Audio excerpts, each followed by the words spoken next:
In this video, I'm going to share some writing advice from some of the world's most famous authors, from those who have actually been there and done it. Don't forget to like and subscribe. Well, I do spend a lot of time working, so I suppose a typical day would be being in the studio, you know, just working on some ideas for a song and stuff. Pretty boring, really. Did you sit at what? A keyboard or what? Yeah, a keyboard, and we tend to put stuff straight onto tape, so I'm actually working onto tape and then I'll play the tape back and, you know, work to the stuff that's on there, so... What about lyrics? Ask you both about lyrics. Yours are very passionate and provocative. Do you get inspiration anywhere?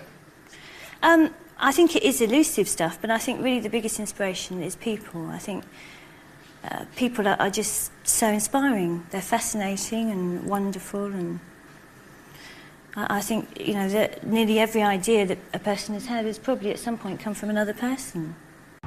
I've always sort of, I think I've said this in many interviews, but like, I feel that my thoughts are often scattered, and if I can write them down into something that holds together as a song, it actually gives me clarity about my own, whatever, my own self or feelings or worldview or whatever that I can't really get to without going through the exercise of writing them down. And some people journal, and some people write poetry, some people write novels, and some people are scientists and whatever. I think that's a common, universal human conditional thing, which is you're trying to make sense of the world and where you are in it and things you're observing.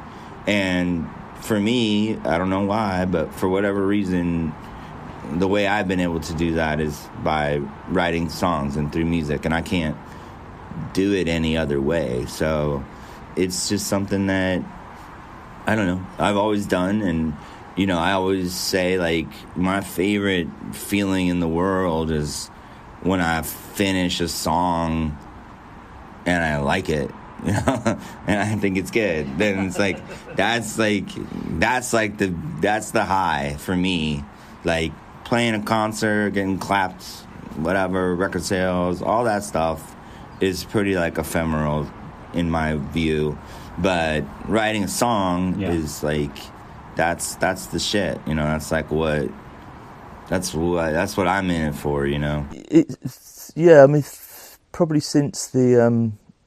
In the early part of the band, so like the first 15 years of the band, the writing was pretty much, it was all me. I mean, it was just, and everyone, you know, it was more like I conducted everyone. I showed them what they should be playing, and everyone interpreted it, and then I'd say no or yes, less often yes. And Simon would often join in, and he'd give, you know, there's always a great Simon song on the early albums, sometimes more than one, to be honest. But really, I was just writing, and that's sort of what I did. But in the latter half of the band's career, I have said to the others, you know, if you've got something, play it to me, and like if I like it, we'll do it, you know. And often some of the weird stuff that we do, it isn't me at all. It's like it's one of the others, you know, because I think, well, that's really, I would never have written that. So I always write the words, but musically, sometimes, you know, Roger will come to me or Perry and say, you know, I don't think it suits us, but what do you think? And I think that's great. You know, it's like, let's do, you know, like some of the jazz songs and stuff on Wild Mood Swings, and it forces me to write and, you know, lyrically write in a different way, sing in a different way, and the band, it becomes better for it. You know, it expands in ways which I wouldn't have otherwise imagined. If it was entirely left down to me, I think we would be a much less interesting band. Well, there is a logic behind that. If only I could think of it. No. What I did, I'm working very much in fragment lyrics now, even more than I ever did. I mean, it started with Diamond Dogs. There are a couple of tracks on that were written with a lot of inspiration due to Burroughs' work, William Burroughs. And I've really taken the plunge on this last album, I suppose. And it's arrived at by putting together 3 or 4 statements at variance with each other, sometimes completely unrelated statements. And from those, say, arbitrary 3 statements, one arrives at a 4th piece of information from the rearrangement of what is involved. Now, that sounds like an awful easy thing to do. Well, it is, and I think everybody should do it. I remember you telling me something before about writing things down on bits of paper and rearranging them. Is this what you literally do? Yes, it's the cut-up technique, a cut-up technique. It was a very popular writing form in the 60s. I mean, it's sort of quite reactionary, really. I also like the spontaneous writing, just writing for the sake of it, and then rereading it and seeing what came out. So you must understand, I mean, it all sounds incredibly indulgent, and indeed it is, because what I'm trying to do is mould the traditional methods of rock and roll with newer processes. I mean, it is a re-evaluation, and it is trying to find a new form of language.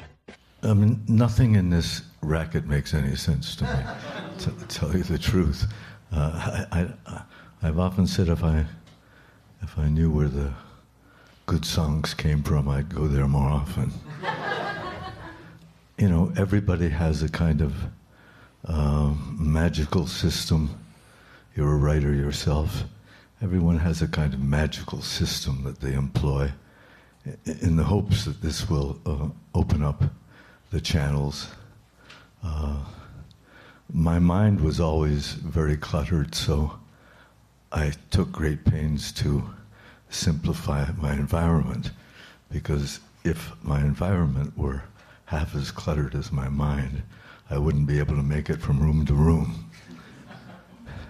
So I can't really give you, it's a good question, but I can't really give you a coherent answer, because I don't really, this system has worked for me, you know, even though I've had to sweat over every word. It's just my style. Some people, it comes faster, some people it comes slower. Yeah, the fact that my songs take a long time to write is no guarantee of their excellence. It's just the way it is. It just takes a long time for me. I'm very slow, and you know, it comes kind of by dribbles and drops. Some people are graced with flow. Some people are graced with something less than a flow. I'm one of those. I don't know how I got to write those songs. What do you mean you don't know how? They were, those early songs were like almost magically written. Darkness at the break of noon, shadows even the silver spoon, a handmade blade, a child's balloon, eclipses both the sun and moon. To understand, you know too soon, there is no sense in trying. Well, try to sit down and write something like that. There's a magic to that, and it's not Siegfried and Roy kind of magic, you know. It's a different kind of a penetrating magic. And you know, I did it. I did it at one time. He talks about you got to work with people you trust. First of all, you have to trust yourself. You have to trust yourself, because no one else matters. There's nobody else that matters. It's just over if you start looking to other people.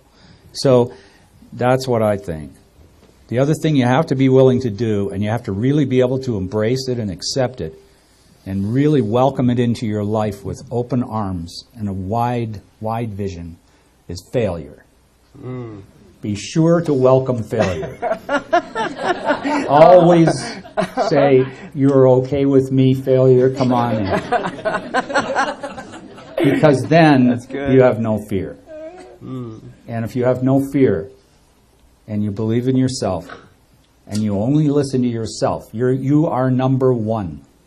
Everything else is behind you. Your name is on it. It's your life. It's your film. Everybody else be damned. My approach to songwriting has evolved through the years. I think that modern pop music has sort of changed the rules, where if a song doesn't have a constant set of hooks going, it doesn't compete to the modern ear. So I tend to take a different approach now, which is I'll get up, I'll write the idea, I won't go super deep into the idea. And then once I've sort of amassed 15, 20 ideas, I go back and then cherry pick the ones that I'm really attracted to.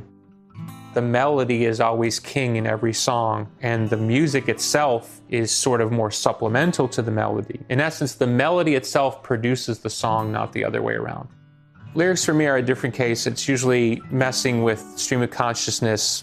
I'm a firm believer that the sound of words is just as important as the actual word itself. So identifying a tonal range that works within the context of the song. And then once you have the tonal range, then trying to look for some words that are little portals into an emotional quality. I define a song as having a distinctive voice that is unlike any voice of any other song I've ever written. Even if it has similar chords and rhythms and stuff like that, there's something emotionally intrinsic in the architecture that gives me a particular feeling. There once was a period in my life where I had a pretty good sense of what I thought would be a single when I wrote the song. But now looking back, I also think it had a lot to do with, I was very much in the culture. I was in clubs all the time seeing bands. I was listening to what was on the radio. I was very connected to what was happening. So I had a sense of what would or could work within the culture.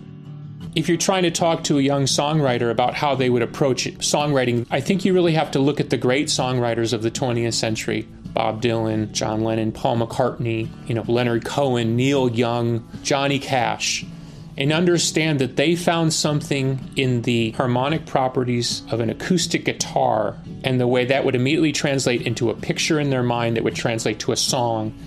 Well, the songwriter that I am now is very, very different from the songwriter that I was even in the 70s, and that writing was different from what I wrote in the 60s for Simon and Garfunkel, and before that, when I was doing imitation of teenage stuff, that was another way. Then I just wrote the songs. There was no need to separate the music from the words. They all came at the same time. Also, when you're young and you're writing, there's really no problem with the words because you don't know anything. So whatever you say is fine because you don't know anything. Later on, you say, "Oh, I can't say that. That isn't exactly true." So things become more sophisticated as our brains become more sophisticated and attuned to irony and to the yin and yang of everything. And if your professional life is as a songwriter, you begin to incorporate these concepts into your thinking. With the poetry, you're making the head jump and you're rating it for linguistics. Like I've got Irish blood, so I go, the Blarney's running. Like all of a sudden, linguistically, there's a lot of alliteration in my thought patterns. Sit down, it's a good time to address a melody that you're working on or something because it's like the Grunion are running, the Blarney's running, But it's a jumpy head and you're going good, better, best, you're evaluating, right? With painting, the head process is completely different. Remove the thoughts? It's like meditation. You come down to synapses, red in the upper left-hand corner, so it's what was that? What's going on? What was that? It's just the ohm, it's just the universe, the hum of the wires or whatever. It just comes down to synapses, non-verbal.